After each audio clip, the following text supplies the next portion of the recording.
Hi there, welcome back to my Mandala Art channel. Today I wanted to discuss with you the benefits of doing a regular Mandala art practice because I know a lot of times people might say to me, like, I don't understand, you're just coloring a circle. What is the big deal? How in the world is there benefit in that other than maybe you sit still for a few minutes and focus on something, right?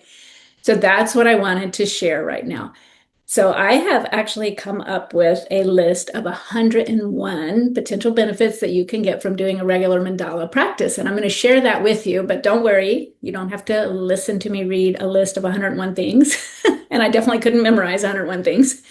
But I want to just kind of summarize my top three main takeaways, like how mandala art has helped me so much in my life. When I find them the most helpful is when there's something difficult going on in my circumstances, or maybe I'm in a little bit of a dark place.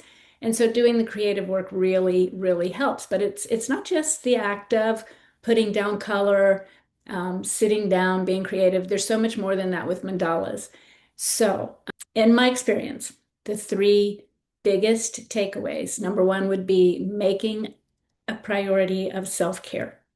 And it's by sitting down and making myself take time for myself that's quiet, focused time where I'm creating something beautiful. It puts me in a transcendent state of mind where time just melts away. I'm not worried about the stresses of the day. You're actually kind of just channeling this peace that's indescribable. And so I know that's kind of hard to explain, but it's something about taking the time, taking the focus, doing the work where you're reducing your stress. Now, we can go a long way down the rabbit hole talking about the benefits of reducing stress. You can see behind me, I'm a little bit of an essential oil fanatic. And I've actually written a couple books about essential oils. But the reason that is, it's about being proactive, taking care of ourselves without medication, if at all possible. Same thing with doing mandala art. It's a great way where you can wind down, reduce stress. Number two is in the area of focus, in the area of reclaiming our ability to focus. You know, don't you, that in today's world, your attention is the biggest currency there is. So everywhere you go, there's someone or something vying for your attention. The digital world is designed to distract you. And honestly, I feel like chip away at our ability to focus. It just is insane how many constant distractions are thrown at us all day. Besides the digital world that we live in my world, I'm caretaking my mom who's 93, but you might be on the other end of the spectrum. You might have a 2-year-old or a house full of kids that your attention is scattered and you're running them here and there and you're helping with homework and you have to get dinner. Like I've been there too. I get that. Might be workplace distractions. You might be in a work environment where you just cannot find quiet to focus, and it's just constantly something is bombarding our thoughts, our ears, our eyes. Being able to take control of that, to learn to reclaim our focus, to intentionally choose where we put our attention is life-changing. And so doing mandala art really helps with that. And not only are you choosing somewhere creative to put your attention, it's beautiful and it's structured and it's balanced and there's harmony. So you're bringing all of those energies into your life as well. Absolutely amazing.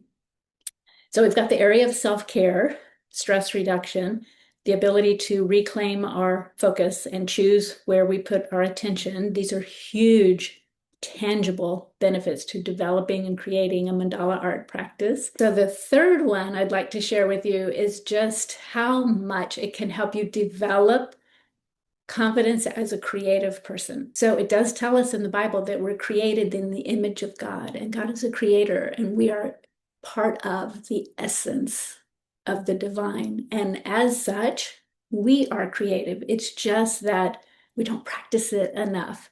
And most people, when I talk to them about, oh, join my mandala art school or my mandala art workshop, almost always I hear, oh, I can't draw. Okay, you're the person who needs to come to the workshop because yes, you can. You don't need art training. You don't need art skills. You just need to have an openness to play, to listen to your soul, and to let the beauty unfold. It is so amazing to see yourself as a creative, to finish your piece and to see it hanging on the wall. And still, sometimes I might walk in and look at some of my pieces and just look at them like, I cannot believe I did that. So developing that creative confidence. A few years after starting Mandala Art, I wrote a couple of the books there on essential oils. So again, these are all about ways to take care of yourself naturally, which is, again, reclaiming our own power, reclaiming the way we take care of ourselves and saying no to pharmaceuticals. We don't need medication to sleep well at night. We don't need medication to calm down. We don't need medication for a lot of things if we know how to use our own inner wisdom and some really beautiful practices for tapping into that, getting calm, centered, and focused, finding that constant inner peace regardless of what's going on around us. So when you develop your creative confidence, that confidence carries over to other areas of your life as well. And I can tell you some really funny stories in the past. I really struggled with self-worth and with confidence, self-doubt. It was a big deal for me. I was asked to give a speech in high school one time. I literally thought I was going to die. I really did. I mean, I know everybody hates public speaking, and especially a teenager who has no experience with it, but the kid that I had a crush on was literally front seat in front of the podium, and he was whispering to me that he could tell I was nervous because my neck was flushed, and it just like threw me off even more. I was humiliated, and so I've always hated public speaking since then until I developed this creative confidence.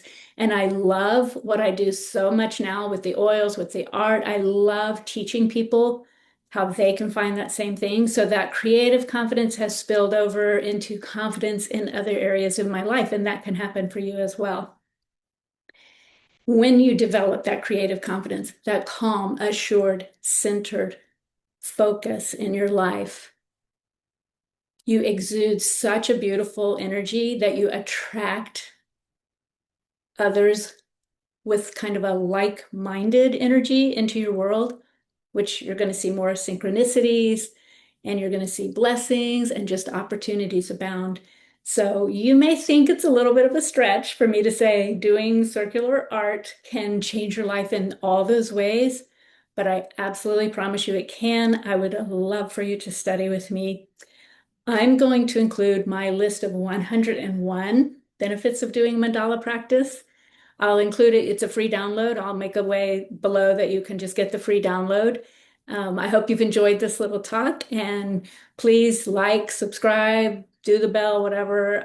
Follow me for more. We are going to build an amazing, wonderful art channel here to just empower and empower so many people and help people bring peace, love, focus, and beauty back into their lives. So thank you so much. God bless. I love you. Till next time.